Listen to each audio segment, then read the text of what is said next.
The First Extraterrestrial Marathon, presented by Science at NASA. With all the fanfare about Mars rover Curiosity landing on the red planet in August 2012, it's easy to forget that there's already a rover on Mars, an older, smaller cousin set to accomplish a feat unprecedented in the history of solar system exploration.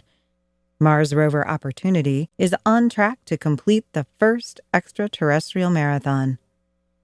A marathon is 26.2 miles. When Opportunity landed on Mars in 2004, NASA's goal was to have the rover travel a meager 600 meters. However, no one knew what kind of runner Opportunity would turn out to be. As of July 2012, Opportunity has traveled almost 22 miles, only 4.2 short of a full marathon. Runner-author Hal Higdon once said, "The marathon never ceases to be a race of joy, a race of wonder." That goes double for a marathon on another world where every mile promises a new discovery. Opportunity's prime mission is to search for signs of ancient water.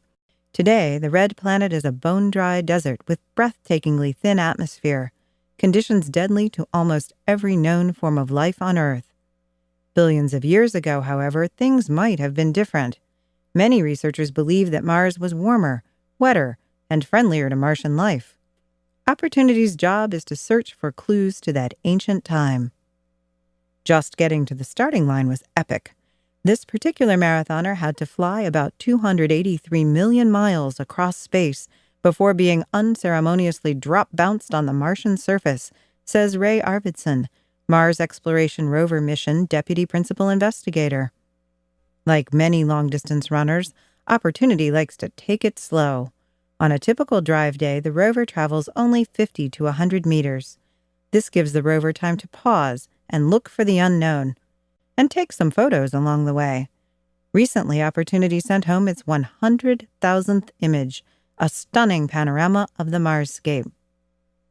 Opportunity first uncovered signs of water in deposits near the landing site in Eagle Crater. There were rocks that seemed to have formed in an ancient shallow lake.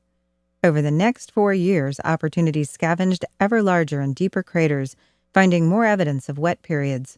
Indications were, however, that the ancient lake water might have been too acidic for life. The metallic marathoner soon set its sights on Endeavour Crater, an enormous pit 14 miles wide and hundreds of meters deep. Endeavour's depth would offer a look farther back into the history of Mars, to a time when the water was possibly less acidic. The marathon route crossing Mars Meridiani Plain to Endeavour was a daring trek, with no aid stations anywhere. Raging dust storms reduced the rover's solar power so much that Opportunity almost entered the sleep of death. Soft, sandy, wind-blown ripples trapped the rover's wheels. And there was an injury. A failure in Opportunity's right front steering actuator made running forward tricky. Ever resourceful, the rover ran part of its race backwards. The course took Opportunity over sedimentary bedrock made of magnesium, iron, and calcium sulfate minerals, further indication of water billions of years ago, says Arvidsson. When the marathoner reached Endeavour Crater in August 2011, things got interesting. Endeavour is surrounded by fractured sedimentary rock, and the cracks are filled with gypsum. Gypsum forms when groundwater comes up and fills cracks in the ground, depositing hydrated calcium sulfate. This is the best evidence we've ever found for liquid water on Mars. The gypsum veins were likely formed in conditions more pH neutral and possibly more hospitable to life. Jackpot! But this marathoner isn't done.